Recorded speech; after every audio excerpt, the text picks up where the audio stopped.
In this video, I will show you how to get more FPS in CS2. So let's jump straight into it. So the first thing we're going to want to do is actually open up CS2 on your device, and there's a couple of in-game settings we're going to change first to increase the FPS. So here we are, as you can see, on the home screen for CS2. Now the first thing you're going to want to do is come up to the top left hand corner and click onto the gear icon to open up your settings menu. From here, if you come up to the top, you want to click onto video.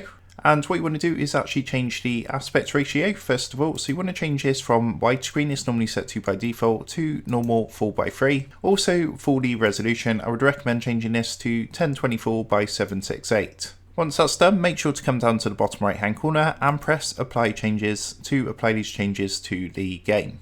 So next, what you're going to want to do underneath video, once you've clicked onto this in settings, you're going to see advanced video. So you want to click onto that next, and there's a couple of settings we're going to change in here. So for the boost player contrast, you want to change that from enabled to disabled. And on the wait for vertical sync, you want to disable that too. That's only really good if you've got a PC running at 60 Hz. So if you have got a low end PC, you want to disable that.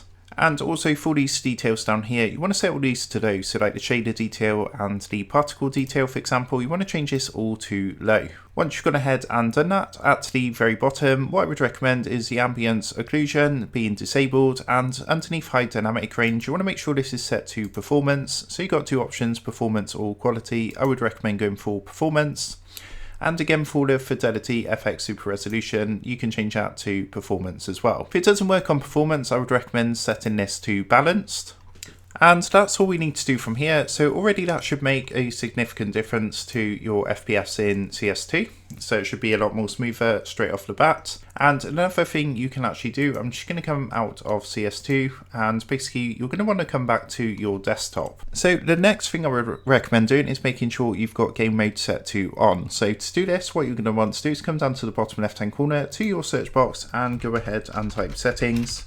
Underneath best match, go ahead and open up the settings app. And then from here in the find a setting box, you just want to go ahead and put game mode settings.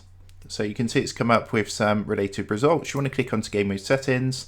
And what you want to do is toggle this switch on if it's off to further increase the FPS. So that's a couple of things you can do to get more FPS in CS2. I hope this tutorial did help you out today, and if it did, I would really appreciate it if you was to consider dropping down below the video, leaving a like, and also subscribing to the channel. With that being said, I just want to take a minute to thank you guys for watching this quick tutorial, and I will see you in the next video.